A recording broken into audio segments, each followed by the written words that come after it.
First thing to say is the most important thing in lupus nephritis is who's looking after you and where are you being looked after.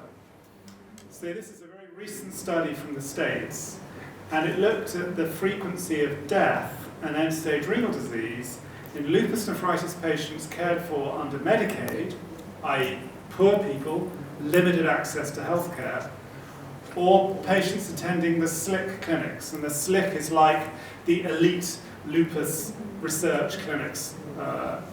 And you can see that at 5 years there was almost a 10% mortality, 22% on end-stage renal disease. This is in the USA, a rich society. But the patients presented the SLIC clinic at 10 years, it was 5.9% and 10.9% ESRD. So almost 3 or 4 times better. Similar types of patients, just where are they pitching up? And I think that sort of pervades the lupus field. So, my complaint about histologic classification is it's predominantly done by pathologists for pathologists and not for us, not for nephrologists. What the pathologists have been trying to do is to understand the pathology, understand the mechanism of what's going on. That lay behind their approach to classification, but it hasn't really been very useful to you and me. The patient's got active lupus nephritis, proliferative so-called lupus nephritis, we treat them and we don't take a whole lot more notice within reason of the renal biopsy. It is not outcome-based, so unlike the Oxford IgA system, where it's based on outcome, the lupus nephritis system has never been linked in a prospective way to outcome. And it doesn't integrate with other important aspects of the disease, such as serology. Anyway, the original system, designed on a postcard outside a cafe in Paris by 2 pathologists attending a meeting, and that postcard has been photographed many times, was updated in 2003. But this was really a tweak. It wasn't a major revolution. And the systems really remained the same, but some of the differences were if you had both proliferative changes and membranous changes, then you called it a 3+5 or a 4+5 rather than the previous terminology. And the category 4 was divided into global or segmental subtypes, of which I'll say a bit more. But the activity or the chronicity was not standardized. It just referred to the usefulness of using an activity or chronicity score. And this system ignores the tubular interstitium, the blood vessels, thrombotic lesions, and the podocytes. And we know that all of these components have independent predictive value, particularly recent interest about podocyte survival and podocyte death in terms of renal outcome. So there's now an effort to change it again. But don't worry, it's not going to happen quickly. So what happened is the Renal Pathology Society got together and started an initiative to talk about lupus nephritis biopsies. And what they realized was the standardization in how biopsies were assessed was enormously variable. And what one pathologist called proliferative, another pathologist didn't call proliferative. What is proliferation? What is endocapillary proliferation? Is it white blood cells? Is it the number of white blood cell nuclei? Is it something else? And this paper that was published in KI about a year or 2 ago was really a lot of work to standardize the terminology.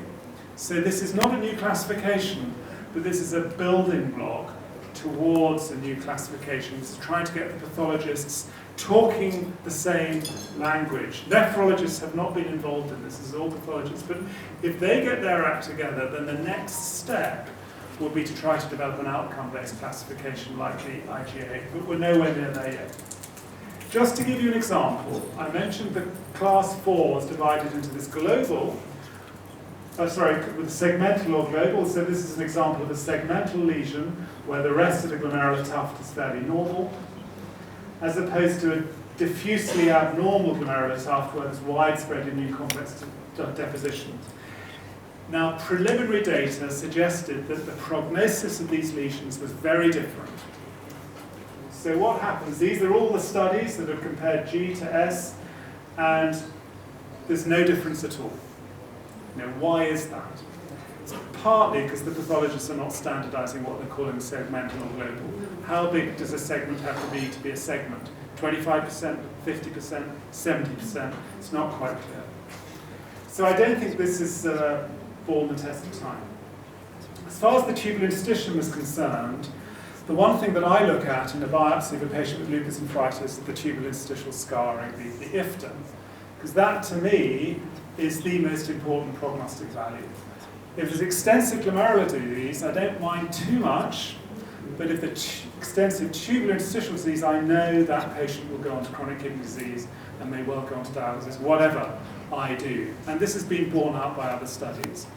Look at the various parameters of damage in the damage score. It's the tubular interstitial damage that correlates most closely with ESRD risk. And this is sort of a reason why. This is work done by Marcus Clark's group in Chicago, where he's looked at the tubular interstitium, and he's basically made the case that there's a different pathology going on in the tubular interstitium. You see T cells there, you see B cells, you don't usually see T and B cells in the glomerulus. And these are forming lymphoid follicle type structures with stromal cells. And he's looked at the autoantibodies being produced by these lesions, and they're not lupus antibodies, they're anti-renal antibodies. So he estimates that about a third of patients have these lesions, and these he thinks are what's driving some of this tubular interstitial scarring. And maybe the target for a different sort of treatment where these are present. At the moment, not. So this is easy. When should you consider lupus nephritis as a nephrology audience? We know that, it's the whole time. But this is for a rheumatology audience. It's any sign of renal involvement. We want the patients before their GFR has started to decline. So it's any sign of renal involvement. And renal biopsy recommendations are proteinuria that's persistently above an ACR of 0.5 or 50, especially this hematuria. But what you have to remember is that if you've got a patient with persistent white cells in the urine with no protein, or persistent red cells and no protein, around 2/3 will have nephritis on biopsy. So proteinuria is not an absolute. And there are a few, especially those with more thrombotic disease, antiphospholipid syndrome type disease, that will have a reduced GFR with a completely bland urine, and that can be a challenge. So what are the themes about treatment? And this is what you wrestle with and what I wrestle with. So you've got cyclophosphamide versus mycophenolate, you've got higher dose cyclophosphamide versus lower dose, you've got multi-target, and then what are you going to do with the steroids? So these, I'm setting aside new drug development, these have been the major sort of themes of debate. And for example, in terms of black patients, there were arguments from the US that mycophenolate was a much better drug than cyclophosphamide, and then there were arguments originally from South Africa that cyclophosphamide was a much better drug than mycophenolate, and it's all rubbish. I think it's all rubbish, and there are lots of explanations for why these conclusions were reached too. And I think we should use all these drugs, and we should have access to all of these drugs, ideally. So, why do I say this? Well, this was the big 360-patient ALM study that compared mycophenolate head-to-head to cyclophosphamide, and at 6 months showed absolutely no difference. 6 months is a bit early. 6 months is when patients have received 6 months of high-dose steroids. You're not going to see difference in any drug at 6 months if you give everybody high-dose steroids. And that was the fallacy behind the design of this study. But the conclusion is the drugs that equal efficacy. So does it help? Does it not? I'm not sure. What was important is there was absolutely no safety difference. And in every head-to-head study between cyclophosphamide and mycophenolate, there is no safety difference. If anything, there's a trend to more infections with mycophenolate. The only difference is on the ovaries, and that's all about dosing and age. So don't let anyone tell you that cyclophosphamide is a more toxic drug than mycophenolate. The data is that it isn't, apart from the ovaries. So I think we have to treat this with a little bit of suspicion, and what wasn't reported in this study was the 3-year follow-up. Patients were then put on either mycophenolate or azathioprine, And those that had had cyclophosphamide induction had a lower relapse rate. Not significant, but numerically clearly lower than those induced with mycophenolate. And that's not surprising, because most of us think cyclophosphamide has a more prolonged effect after you stop it. So what about cyclophosphamide dosing? So this was the pivotal trial. This was done in Europe by the so-called Lupus group. Compared the NIH dose, which is roughly a gram times 6, to 500 milligrams times 6. And they were looking at essentially progression of renal disease, and they found no difference. And in long-term follow-up, there's an equal number of babies born to mothers in either group. This is just a non-scientific observation, but there were equal numbers of babies. But this was a study done in Northern Europe.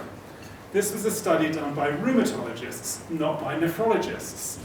What were they dealing with? Was this a relatively benign disease? Maybe they would have done fine on azathioprine.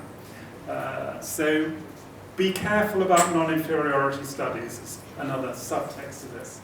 There's been a recent study from India, not that big, but reasonably well designed, where they did exactly the same comparison, the low dose to the high dose. And they found fewer renal relapses, better extrarenal control with the higher dose of cyclophosphamide, and they didn't find any safety differences. So I'm not sure what to do with my patients. Lupus is pervasive from the guidelines now, but you would not be criticized, I don't think, by using higher doses of cyclophosphamide, particularly if it's a patient with more aggressive disease or you're worried about adherence, would they come back?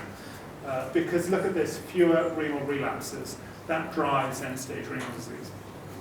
So that's another theme. And then we've got multitarget. Multitarget was a concept developed in China, and all of the data until recently is from China and Japan. Multitarget is a slightly grandiose term, because these are not targeted therapies, or not very. And what multitarget means is tacrolimus plus MMF plus steroid. So what we do in transplant. They reduce the doses a bit, so the mycophenolate doses are less than you would give if you were giving the mycophenolate without tacrolimus. And this was a big study, again about 350 patients, convincingly showing that compared to IV cyclophosphamide, you had a faster response with multitarget. They published an open label extension, and the benefits seem to be maintained. So that's the data with the multitarget, and who's using it, I'm not sure. I don't think many people are using it outside China at the moment.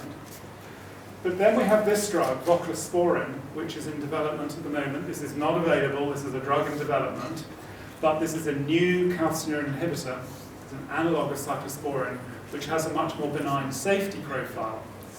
And they've done the same thing. They've combined it with mycophenolate, 2 different doses, compared it to control, which here was mycophenolate without voclosporin. Big difference. And of course, this is the podocyte. So these are calcineurin inhibitors are protecting the podocyte and getting that early antiproteinuric effect. You're going to see a result of a phase 3 with voclosporin in a couple of months' time. And this may become the first drug licensed for lupus nephritis, which will be quite entertaining because it's quite an old concept using a calcineurin inhibitor. So steroids. So what we've seen with steroids, what I've just put in you here is the 6-month cumulative dose of steroids in various protocols over the last 20 years. And if you stand at the back of the room, you can see there's a trend to using lower doses. And where we're moving towards now is routinely giving IV, 500, 750 milligram pulses, and then starting at 0.5 milligram per kilogram per day. And that seems to be more than enough. And that is significantly reducing the infection rates. And it's the admission to hospital with serious infection that is the main cause of mortality in lupus nephritis. So I think this trend is going to continue. And this is the problem. I just put up here the percentage of patients with a serious adverse event or who have to withdraw due to intolerance. And this is the problem that we face day to day. On average, 20% of people are having a serious adverse event, in other words, admission to hospital, usually an infection. And almost slightly lower, but 15% are having a withdrawing. And to me, this is a bigger problem with our drugs than actually any efficacy failure.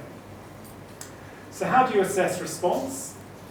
Well, we look at protein, and we define a complete response as an ACR less than 0.5. Completely arbitrary, but we have some data that if you get down to less than 0.5, you're very unlikely to progress to end-stage renal disease. So that seems reasonable. The problem is different people are going to go down at different speeds. If you start with an ACR of 1, getting down to 0.5 is quite easy. If you start with an ACR of 10, it's going to take you a long time to get there. So how long should you allow your patient before you think of something else is not entirely clear. Red cells, or rather clearance of red cells, has not been shown to have prognostic value in trials. We all do it in the clinic, and we all have a patient whose red cells have gone and then reappear and then they flare. So I'm not saying don't do it, just in the trials they haven't been shown to have prognostic value. We follow serology, and there's good data that if you're hypocomplementemic and your complement normalizes, that's a very good predictor of a subsequent proteinuria response.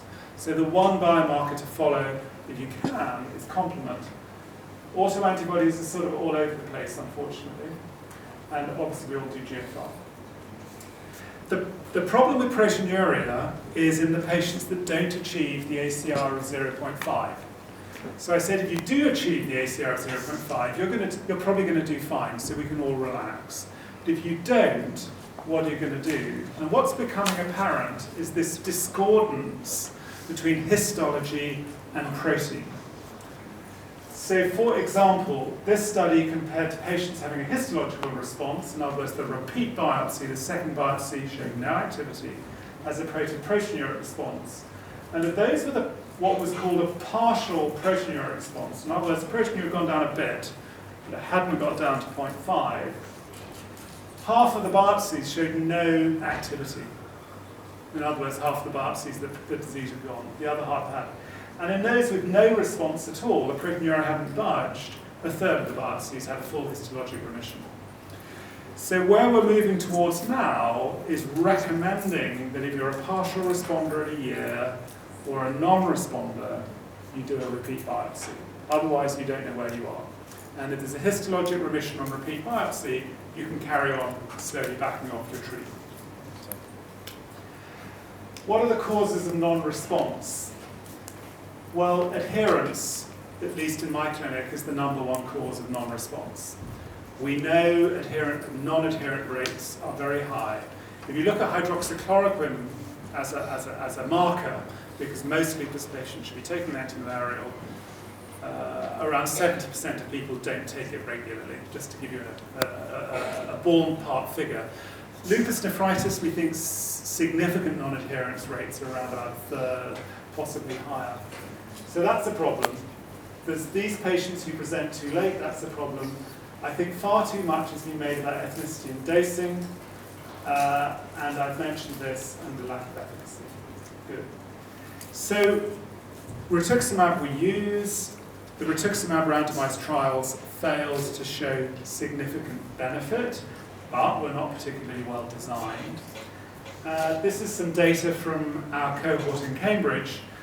So this is all comers with bad lupus, about over half had nephritis, about 147 patients, and overall you see reductions in activity, reductions in steroid dose. But as I was mentioning earlier, the problem with Rituximab is when you stop it. And we either just gave one course of Rituximab, which I think was the red line, or we gave multiple courses of Rituximab over 2 years. And then this time 0 is the time when the Rituximab was stopped. And look what happens. They're all flaring. So even if you just give one course, if you get a lot of courses, it does not have, or does not seem to have a sustained effect. And that's one of the problems with Rituximab.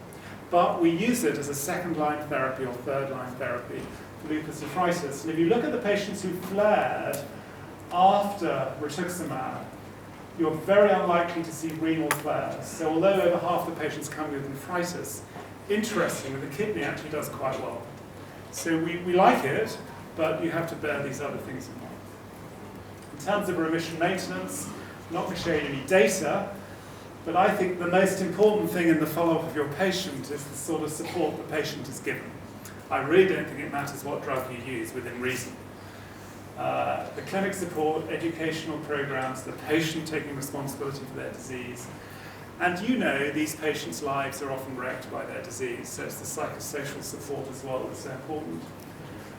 We tell the patients they're going to be treated for 3 to 5 years. Mycophenolate or azathioprine or a calcineurin inhibitor. We get the steroids down to 5 milligrams, and if they've been stable for at least a couple of years, we stop the steroids first. And in terms of adjunctive therapy, we try to have them all on an antimalarial, and there is good data. I mean, it's fairly lots of different bits of it, but there's quite good data for the benefit of an antimalarial on the kidney.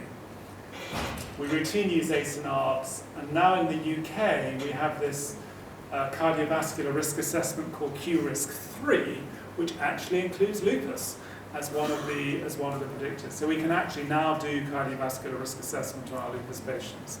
So that's available to download, the QRISK-3. It's just a little bit like the earlier ones, but a bit more complicated. So before I close, I just want to say a word about new drug development. I touched on voclosporin, which you may hear more about, and about a month ago, Genentech put out a press release because they've been doing a trial with another anti-CD20. This is a drug with a long name beginning with O called obinutuzumab, but essentially it's rituximab on speed. It's like 100 times more potent than rituximab, and it's used in non-Hodgkin's lymphoma and CLL. And they reported a positive result in a lupus nephritis trial with obinutuzumab. So we do have now data that B-cell depletion works. We haven't seen the data in detail, but they've issued a press release. So that sort of makes me a little bit more relaxed about using rituximab. We wait to see the data, but that's another drug that you may need to look out for. And oncology have had this drug for some time. And because oncologists use drugs in such huge doses, it's priced for oncology. And if you're using it for autoimmunity, using much less, that makes the price a bit more accessible. So I'm putting up a whole lot of comments here because often an after-dinner conversation is all about prognostic factors of lupus nephritis. And the reason why I'm putting this up is to make the point there's not a lot that you can do about this, because most of these factors you have no influence on.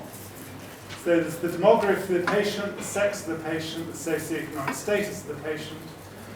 There are genetics that make them more likely to have lupus nephritis, but there are also genetic factors such as APOL1 that confer a worse prognosis. There's histology, you know all about. I said a little bit about some of these things, nothing you can do about, that's what they're coming to you with. There's serology, these are all adverse prognostic factors. I haven't said anything about anti-C1q, but anti-C1q is probably, if they have it, is probably the best predictor of relapse. There's presentation, there's nothing to do about these. And all we can influence is the delay in commencing therapy. And as I've said earlier, which drug you use probably doesn't matter hugely. So that's the sort of big problem. A lot of the prognosis of our lupus nephritis patients is defined before we get to advise them. To summarize, it's not the drug, it's the response that's important. Mycophenolate, big problems with adherence, it's a twice-daily medication. We use regular MPA levels. Now, I'm not sure if you can access MPA levels, but MPA levels, we use them regularly to assess adherence, but also dosing, because the dosing range is 1 gram to 3 grams. And looking at somebody, you don't know whether they're going to be a 1 gram person or a 3 gram person. Calcineurin inhibitor, I've mentioned, we use in class 5. We would use higher proteinuria. I said a bit about Multitarget. We use cyclophosphamide for patients we think are going to be poorly adherent, and we use it as a second-line treatment, and we use it if it's concomitant to CNS or cardiac disease, the latter not evidence-based. These recommendations were published a long time ago now, at the same year as KDIGO, the same year as American College of Rheumatology. We are in the process of updating them. I put this up to show some snow before global warming removes it all, but this was in Zurich, and we've written the updated European recommendations, which is a task force of ERA and EULAR, the rheumatology group, and they will be published. They include pediatric patients, and they'll be published in 2020, but also the KDIGO 2020 will include lupus. So I've also stressed the issues with healthcare delivery. management and drug development from very stable. Thanks very much.